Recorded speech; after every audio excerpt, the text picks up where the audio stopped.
to say that we're incredibly disappointed on senior day is probably an understatement. Regardless of what our record is, we thought that almost the entire season that we were taking steps in a positive direction to the end result, which is in March. And really, you take away the UMass game and this game, we've played really well for the most part in every other game. And then the first game of the season, which was so long ago, we only had 6 players. But this was a disappointment today. I think that St. Joe's did a great job of coaching. I thought that Cindy did a great job of isolating certain players, and we did not do a good job of executing our scout. And they were the aggressor, and that's probably the thing that disappoints me more than anything is how aggressive they were from the moment the ball was tipped up till the end of the game. And on a senior day, it felt like they wanted it more than us, and just really disappointed today. Dan, as it relates to the third quarter, you got outscored by a single player. Your team got outscored by the same player, 18 points to 15. Just, was that a lack of consistent execution in similar fashion? What do you attribute that to? I attribute it to that player that Mackenzie Smith is a really good basketball player. We know Mackenzie very well, and she's a fantastic basketball player. And she's as hard-nosed as any kid that you're going to find. She plays basketball like a hockey player, and that's the highest compliment I can give her because she's tough as nails. And she made shots with people in her face. She made shots with people not in her face. And she's very hard to guard because she creates so much contact. And today she was rewarded for creating contact. And we were not in a position where we could take a charge on her, because they were shooting the ball so well from 3, and so we didn't have a lot of great help because we had to stay with our men. And she did what she did in the third quarter, and we tried multiple things with her, and she was hot. She's a heck of a player. The body language was noticeable throughout. There were players that even had backs turned when offensive rebounds were being won. Just what do you think led to the body language and maybe made it contagious today? Well, I don't know about that. I know that from a rebounding perspective, not just offense but defensive rebounding, both sides. I've really stressed over the last month about us trying to draw fouls while going to rebound. In other words, we want to be so physical that for every 4 rebounds we get, offensive or defensively, we're going to pick up a foul once in a while, because that's the level of aggression that you have to have in February. And it was disappointing to see players, like you said, turning and retreating, and we had a fair amount of that. And multiple times where I subbed to hopefully affect that change, and the people that I subbed with, they didn't understand the importance of it either. You had a little bit of a slow start there in the first half, picked it back up towards the end. You have only a 3-point deficit, and the same was kind of true for the second half, and kind of ended the same way, not quite enough. Is that a point of concern, kind of that slower start going forward, going into the conference tournament?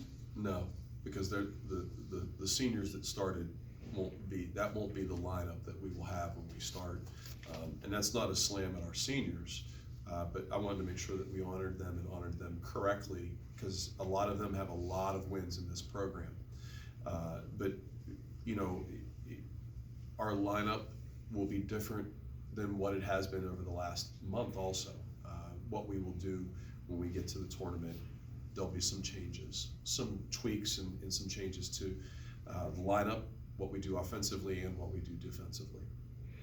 Specifically as it relates to the seniors, Dan, getting Amanda out there even for just those few minutes with what she's had to battle through these last couple of years, just how meaningful, I know it's a loss, so that's fresh, but how meaningful was it to at least have her physically on the floor today? Well, I'm glad she had the opportunity to play in her final game. I think you can see that she's not a healthy Amanda Kalin, and that's unfortunate because, you know, if Amanda would have held her health during her career here, she'd be, you know, one of the better players in school history. And she had some unfortunate run of injuries, and you know, I was hoping that she could get warm and you know, affect change in the game, but she's just not healthy enough right now. Without getting fined, just overall, just officiating obviously was a hot topic today. You had multiple dialogues with officials. Just what were the overall contentious points that maybe drove you to that point? I don't think there was any contention at all. I mean, you know, do we ask Keith this question? Because I think Keith talks probably to the refs just as much as I do. You know, like the difference probably is that these three officials, they know that I used to be a college basketball referee, and like the gentleman said, it's a situation where like I want to hear what you have to say. And on that play, where Meg was injured, you know, we clearly thought that there was a foul. Contact, even ugly contact, doesn't mean that it's a foul, but we thought it was a foul. And, you know, that's where we asked them to go to the table, and they looked at the video, and they didn't have anything there. You know, they officiated the game well. You know, I mean, like, it was consistent. I didn't have a problem with it, but when, you know, you have a player who leads and creates the contact, you're trying to work for that call so that you can get that charge or you can get some sort of offensive call there. And we didn't get that. And I'll tell you the reason why is the aggressiveness of St. Joe's allowed the game to be officiated that way. And they took that, and we did not. Is that coach not coaching the players the adjustment, players just not seeing the adjustment, a combination? What would you attribute that to? That's the way 21, Mackenzie Smith, has played her whole life. I mean, I've watched her play since she was a freshman in high school, and that's the way she plays. She's really, really aggressive, and I think that her team feeds off that, and they feed off how much contact that she creates when she gets there, and then she finishes a heck of a lot of plays because she's physically very strong. And I think it's just a situation of, you know, they're feeding off of her more than anyone, and they made a lot of shots early. This is a team that averages 6 threes a game, and I think they shot something like 60% in the first half or something close to that, and they made a ton of threes in the first half, which forced us to guard them closer than what we would want to, and it opened up driving lanes, and they exploited it then. As you prepare for midweek now, not completely knowing where you're at for Delaware, just from a team perspective, where do you feel this team is at as you go into your third season? Well, you know, that's a tough one because before this game today, we felt really great about ourselves, and we felt really good that we had continued to take positive step after positive step. But today is one of those ones where it shakes your confidence a little bit, especially immediately after.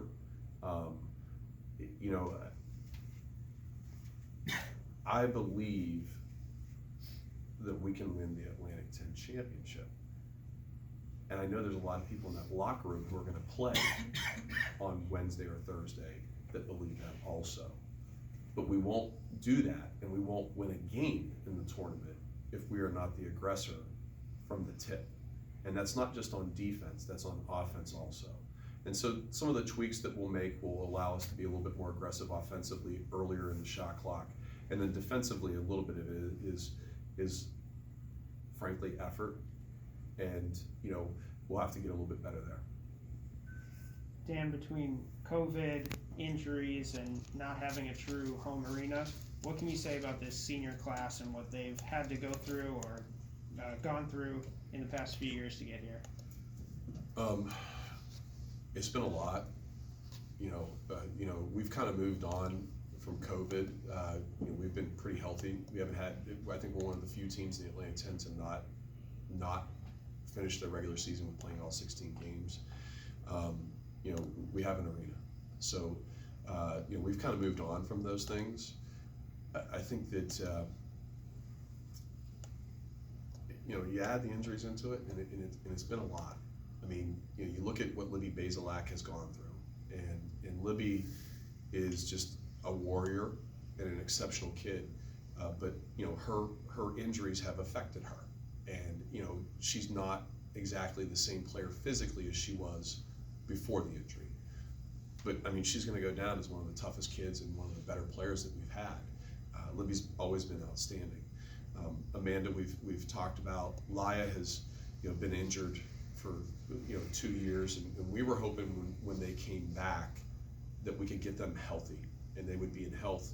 And they've had setback and setback, and it hasn't been ideal for them, and it hasn't been I don't want to use the word fairy tale, but it hasn't been the dream or the goal that they wanted or we wanted, and so for that, this is really, really the first class where, like, they probably walk away with disappointment, and I understand why, because we're used to success here, and I don't put that on them. I think there's just been so many things that have happened, and they've tried to battle through that.